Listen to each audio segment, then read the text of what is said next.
BRS ఉండంగా ఇదే కేంద్ర ప్రభుత్వం ఆర్పీడీసీఎల్తో మీరు అగ్రిమెంట్ కాండి, మీకు 40,000 కోట్ల రూపాయలు ఇస్తామంటే మేము మీటర్లు పెట్టము అని ఆ 40,000 కోట్ల రూపాయలు మేము తీసుకోలేదు. 2017లో బీఆర్ఎస్ అజయ్ మిశ్రా ఉండగా ఐఏఎస్ అధికారి అగ్రిమెంట్ కుదుర్చుకుంది ఆల్రెడీ అని ఆయన చెప్పారు. 2017 కుదుర్చుకుంటే మీటర్లు ఎందుకు పెట్టలేదు? అగ్రిమెంట్ కుదుర్చుకుంటే 40,000 కోట్ల రూపాయలు ఎవరైనా వద్దంటారా? 2017లో చేసుకున్న అగ్రిమెంట్ ఏంటి సార్ మరి కేంద్ర ప్రభుత్వం? 40,000 కోట్లు ఎందుకు వదులుకున్నాం మేము? ఒకవేళ మీటర్లు పెట్టి ఉంటే 40,000 కోట్లు వచ్చు కదా మాకు. 40,000 కోట్లు వస్తే రాష్ట్రంలో ఎన్ని స్కీములు చేద్దాము, ఎన్ని ప్రోగ్రాములు చేద్దాము, రాష్ట్ర అభివృద్ధికి ఆ డబ్బు వాడుకుందాం కదా. రేపు రాష్ట్ర రైతాంగానికి దెబ్బ తగలొద్దనే మేము ఆ 40,000 కోట్ల రూపాయలను ఆ రోజు వదులుకున్నాం. ఇవాళ రేవంత్ రెడ్డి ఆ 40,000 కోట్ల రూపాయల కోసం మీటర్లు పెట్టే కార్యక్రమాన్ని స్టార్ట్ చేస్తుండు. ఇవాళ ఆ స్మార్ట్ మీటర్ల విషయంలో ఉత్తరప్రదేశ్లో పోరాటం జరుగుతుంది. ప్రజలు రోడ్ల మీదకి వచ్చి మీటర్లను పగలగొడుతున్నారు. కర్ణాటకలో మీటర్లు పెడితే నువ్వు కరెంటే ఇవ్వవు కదా. 24 గంటల కరెంటుకి వెళ్ళి ఇప్పుడే నువ్వే చెప్తున్నావు కదా, రాత్రిపూట కరెంటు భారం అవుతుంది కనుక నేను 9 గంటలే ఇస్తా, సోలారే ఇస్తా, 8 గంటలే ఇస్తా అంటున్నావు. అంటే రేపు నువ్వు స్టెప్ బై స్టెప్ తగ్గిస్తున్నావు కదా. కేసీఆర్ ఇచ్చిన 24ని ఇప్పుడు 13కు తెచ్చినావు. నీ రైతు డిస్కామ్ వస్తే రేపు 8 గంటలకు వస్తుంది. ఇంకా ఎల్లుండికి ఏం చేస్తావు నువ్వు?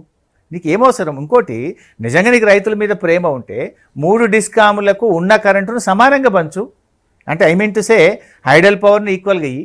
వాళ్ళ రేషియో ప్రకారంగా, కన్జంప్షన్ ప్రకారంగా హైడల్ కానీ, థర్మల్ కానీ, సోలార్ కానీ ఈక్వల్గా ఇస్తే అప్పుడు ఏమవుతుంది?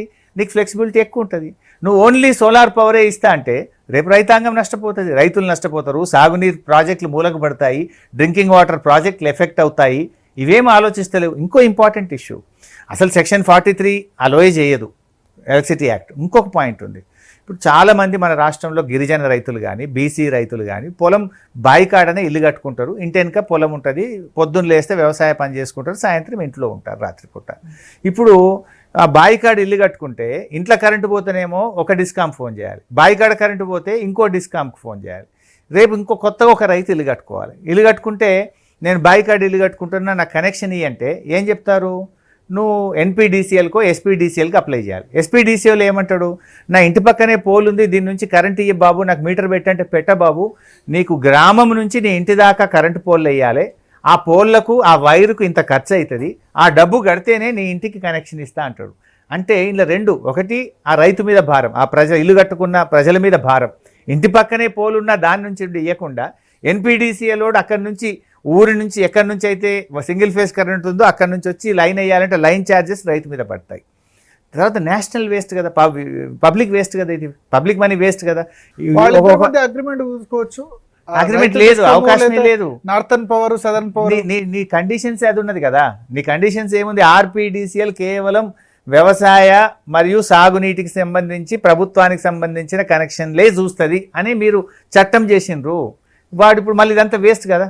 ఇంకోటి, ఇప్పుడు రైతు పసుపు పండిస్తాడు, ఆ పసుపు ఉడికియడానికి ఒక కనెక్షన్ కావాలి, ఇప్పుడు దానికి వేరే లైన్ వేసుకోవాలి.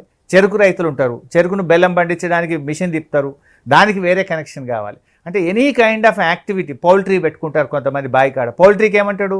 నువ్వు అక్కడి నుంచి 8 పోళ్ళకు వైరుకు డబ్బులు కట్టు, పైసలు కట్టనండి కనెక్షన్ ఇస్తా అంటే ఆ రైతు మీద భారమే కదా.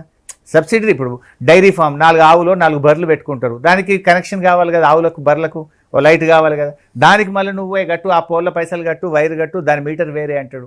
అంటే ఇండైరెక్ట్గా ఇలా రెండు, ప్రజల మీద భారము, రెండవది నేషనల్ వేస్ట్. సార్ ఆంధ్రప్రదేశ్లో కూడా పెట్టారు జగన్మోహన్ రెడ్డి మోటార్లకు మీటర్లు కాకుండా సేమ్ ఇట్లా శ్రీకాకుళం, విజయనగరం జిల్లా అనుకుంటా అది పెట్టింది, చార్జెస్ వాళ్ళ మీద అప్లై కాలేదు. ఆంధ్రప్రదేశ్లో అది పెట్టిండ్రు కానీ ఇది పెట్టలే. ఏది? రైతు డిస్కామ్ అనే ఒక సపరేటు, వ్యవసాయానికి ఒక సపరేటు డిస్కామ్ పెట్టి మీకు మాత్రమే చూస్తామనే పద్ధతి పెట్టలేదు. ఇక్కడ ఇంకోటి, వీళ్ళకి ఇచ్చిన స్టాఫ్ కూడా ఎంత, ఒక లైన్మెన్ ఇచ్చిండు మండలానికి. ఒక లైన్మెన్ ఒక మండలంలో 5,000 6,000 వ్యవసాయ విద్యుత్ కనెక్షన్లు ఉంటాయి, 1000 ట్రాన్స్ఫార్మర్లు ఉంటాయి. Can he manage that? ప్రాక్టికల్గా సాధ్యమవుతుందా? అంటే ఇదంతా కూడా ఒక తుగ్లక్ చర్య. రేపు రాష్ట్రం అంధాకారంలోకి వెళ్తుంది. నాటి కాంగ్రెస్ పాలనలో పేరుకు ఉచిత విద్యుత్తు, పొద్దున్న దాకా 3 గంటలు, పొద్దుకి 4 గంటలు ఇచ్చిండు రాజశేఖర్ రెడ్డి గారు, కిరణ్ కుమార్ రెడ్డి గారు. రేపు అంతకంటే దారుణమైనటువంటి పరిస్థితులు రాబోతా ఉన్నాయి ఈ రాష్ట్రంలో. అందువల్ల ఈ రైతు డిస్కామ్ అనేది ఆచరణ సాధ్యమైంది కాదు. రైతాంగానికి, పేద మధ్యతరగతి ప్రజలకు ఎంత మాత్రం ఆమోదయోగ్యం కాదు. రేవంత్ రెడ్డి అన్ని పచ్చి అబద్ధాలు చెప్తున్నాడు. లెక్కలు లేవని కాదు, ఈరోజు అన్నిటికీ మీటర్లు ఉన్నాయి. లిఫ్ట్ ఇరిగేషన్కి ఎంత కరెంటు వాడుతున్నామో ప్రభుత్వం దగ్గర లెక్కలు ఉన్నాయి. నేను ఫైనాన్స్ మినిస్టర్గా పనిచేశాను. వ్యవసాయ విద్యుత్కి ఎంత కరెంటు వాడుతున్నామో లెక్కలు ఉన్నాయి.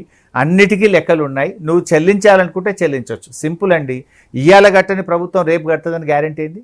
ఇవాళ రేవంత్ రెడ్డి వచ్చిన తర్వాత ఇప్పుడు నేను ఒక లెక్క చెప్పిన 25,280 కోట్లు రేవంత్ రెడ్డి హయాంలో 2 ఏళ్లలో రాష్ట్ర ప్రభుత్వం డిస్కామ్లకు బాకీ పడ్డదన్న. ఈ లెక్క ఉంది కదా నా దగ్గర. ఈ లెక్క ప్రభుత్వం లెక్కనే కదా. ఈ లెక్క ఈ 2 ఏళ్లలో ఒక్క రూపాయి కూడా చెల్లించలేదా? ఒక్క రూపాయి కూడా చెల్లించలేదు. మొత్తం డిఫంక్ట్ చేసిండు. నేను అంటున్నా, ఇవాళ చెల్లించని రేవంత్ రెడ్డి ప్రభుత్వం రేపు రైతు డిస్కామ్ పెడితే మాత్రం చెల్లిస్తుందని గ్యారెంటీ ఏంది? రేపు చెల్లించినప్పుడు ఆ రైతు డిస్కామ్కు పవర్ సప్లై చేసే వాళ్ళు పవర్ ఆపేస్తే ఎఫెక్ట్ అయ్యేది ఎవరు? రైతులు ఎఫెక్ట్ అవుతారు. లిఫ్ట్ ఇరిగేషన్ స్కీమ్లు ఎఫెక్ట్ అవుతాయి. డ్రింకింగ్ వాటర్ ఎఫెక్ట్ అవుతుంది. రాష్ట్ర పరిపాలన ఎఫెక్ట్ అవుతుంది. అంటే నువ్వు ప్రభుత్వం ఇవాళైనా రైతు డిస్కామ్ పెట్టకముందైనా ఇదే కాంగ్రెస్ ప్రభుత్వం, డిస్కామ్ పెట్టినాకైనా కాంగ్రెస్ ప్రభుత్వమే. నువ్వు ఇయ్యని రేవంత్ రెడ్డి ప్రభుత్వం, ఇవాళ ఇవ్వనటువంటి ప్రభుత్వం రేపు ఇస్తుందన్న గ్యారెంటీ ఏంది? ఈరోజు ఎగబెట్టిన విధంగా రేపు మీరు రైతు డిస్కామ్ కూడా ఎగబెడితే రేపు డిస్కామ్ కుప్పగూలితే దాని పర్యవసానం రైతుల మీద, ప్రజల మీద పడుతుంది. నెంబర్ 1. ఇవాళ నువ్వు ఎందుకు ఇది పెడుతున్నావు? ఆ డిస్కామ్లో పేపర్లు క్లియర్ చేస్తున్నావు. ఉన్న ఎన్పీడీసీఎల్, ఎస్పీడీసీఎల్ ఎంత పాజిటివ్ ఉంటుంది? అప్పులు లేవు, నాకు ఇంత ఆదాయం ఉంది, ఇండస్ట్రీ, డొమెస్టిక్ నాకు నెల నెల ఆదాయం వస్తుందని ఒక పాజిటివ్ కనబడుతుంది. పాజిటివ్ కనబడితే దాని ప్రైవేట్ కంపెనీలు రావడానికి ఉపయోగపడుతుంది. ప్రైవేట్ కంపెనీలకు అట్రాక్టివ్ కనబడుతుంది. రెండవది అప్పులు తేవడానికి, కొత్త అప్పులు తేవడానికి కూడా నాకు ఇంత ఆదాయం ఉంది, నాకు ఏం అప్పులు లేవు, ఉన్న అప్పులన్నీ దీనికి దోసేసింది. ఇప్పుడు ఉన్న డ్యూస్ అంతా ఆర్పీడీసీఎల్ దోసి దాన్ని నీట్గా పెట్టుకొని కొత్త అప్పులు తేవడానికి, దాన్ని ప్రైవేటైజ్ చేయడానికి ఒక వ్యాపార దృక్పథంతో ఆలోచిస్తుండే తప్ప రేవంత్ రెడ్డి రాష్ట్రము, రైతులు అనే కోణం మర్చిపోయిండు. ఇలా కృష్ణా, గోదావరి నదుల్లో మనం నీళ్లు వచ్చినట్టు లిఫ్ట్ చేసుకొని రిజర్వాయర్లు నింపి పెట్టుకుంటే 2 పంటలకు, తాగునీటికి, రైతాంగానికి, ప్రజలకు ఇబ్బంది ఉండదు. కానీ అది వదిలిపెట్టి నేను 7 గంటలే ఇస్తా, 8 గంటలే ఇస్తా అంటే రేపు రాష్ట్రం ఆగమైంది. 13 గంటల ఉచిత విద్యుత్ ఇప్పుడు ఇస్తుంది అని చెప్పారు. 13 గంటల ఉచిత విద్యుత్ ఇస్తే మరి రికార్డ్ ప్రొడక్షన్, ప్యాడీ ప్రొడక్షన్ ఎట్లా జరుగుతుంది? 62 లక్షల మెట్రిక్ టన్నులు ఆల్రెడీ కొన్నామని చెప్పారు. 90 లక్షల మెట్రిక్ టన్నులకు పైగా ఇదే హైయెస్ట్ ప్యాడీ ప్రొక్యూర్మెంట్ అని చెప్తున్నారు వాళ్ళు. ఈ అబద్ధాల కాంగ్రెస్కు దానికి పేరు మార్చాలని చెప్పిన ఈ మధ్య. ఇంటి పేరు అనుముల కాదు, అబద్ధాల రేవంత్ రెడ్డి అని పెట్టుకోని చెప్పిన. ఎందుకంటున్నంటే 2020-21 2020-21 యాసంగిలో బీఆర్ఎస్ ప్రభుత్వం 93 లక్షల మెట్రిక్ టన్నుల వడ్లు కొన్నాం. మేము 93 lakh మెట్రిక్ టన్స్ కొన్నాం. అంటే ప్రొడక్షన్ ఇంకా చాలా ఎక్కువ. మరి ఇప్పుడు నువ్వు ఎంత కొన్నావు? నిన్నటికి 53-55 కొన్నావు. ఎంత కొంటా అంటున్నావు? 75 కొంటా అంటున్నావు. మేము ఎప్పుడో 93 కొన్నాం. 3 ఏళ్ల కిందనే 93 కొన్నాం. నువ్వు చేసింది ఏమి లేదు. మేము కట్టిన ప్రాజెక్టుల వల్ల, మేము పూర్తి చేసిన ప్రాజెక్టుల వల్ల, చెరువులు మిషన్ కాకతీయలో బాగు చేయడం వల్ల, వ్యవస్థను బాగు చేయడం వల్ల అప్పుడే 93 లక్షల మెట్రిక్ టన్నులు కొన్నాం. నువ్వు ఇవాళ కొత్తగా కొనేది మేడిగడ్డ, అన్నారం, సుందిల్ల ఇవేవి లేకుండానే ఈ ప్రొడక్షన్ వచ్చింది అంటారు. ఇది ఒక తుగ్లక్ మాటలు ఇవి. ఎందుకంటున్నా ఈ మాట అంటే the Kaleshwaram project, the beauty of the Kaleshwaram project, it has 3 sources. మంచి వర్షాలు పడితే మిడ్ మానేర్ నుంచి మాత్రమే కాళేశ్వరం ప్రాజెక్ట్ మోటార్లు ఆన్ చేస్తారు. యావరేజ్ రెయిన్ఫాల్ ఉంటే ఎల్లంపల్లి నుంచి మాత్రమే మోటార్లు ఆన్ చేస్తాం. బ్యాడ్ ఇయర్ ఉన్నప్పుడు మాత్రమే మేడిగడ్డ నుంచి మోటార్లు ఆన్ చేస్తాం. Last 2 years were good years. మంచి వర్షపాతం ఉంది, కొంత యావరేజ్ ఉంది. అందువల్ల మనం ఏమైంది, అరౌండ్ 330 మీటర్లు ఉన్న మేడిగడ్డ నుంచి మాత్రమే మోటార్లు ఆన్ చేసి కాళేశ్వరం ద్వారా సాగు త్రాగునీరు మిడ్ మానేర్ నుంచి అందించాం. అదేవిధంగా కొన్ని సందర్భాల్లో 148 మీటర్స్లో ఉన్న ఎల్లంపల్లి నుంచి మోటార్లు ఆన్ చేసి, కాళేశ్వరం మోటార్లు ఆన్ చేసి రాష్ట్ర సాగునీటి అవసరాలు తీర్చుకున్నాం, త్రాగునీటి అవసరాలు తీర్చుకున్నాం. ఇప్పుడు అందుకే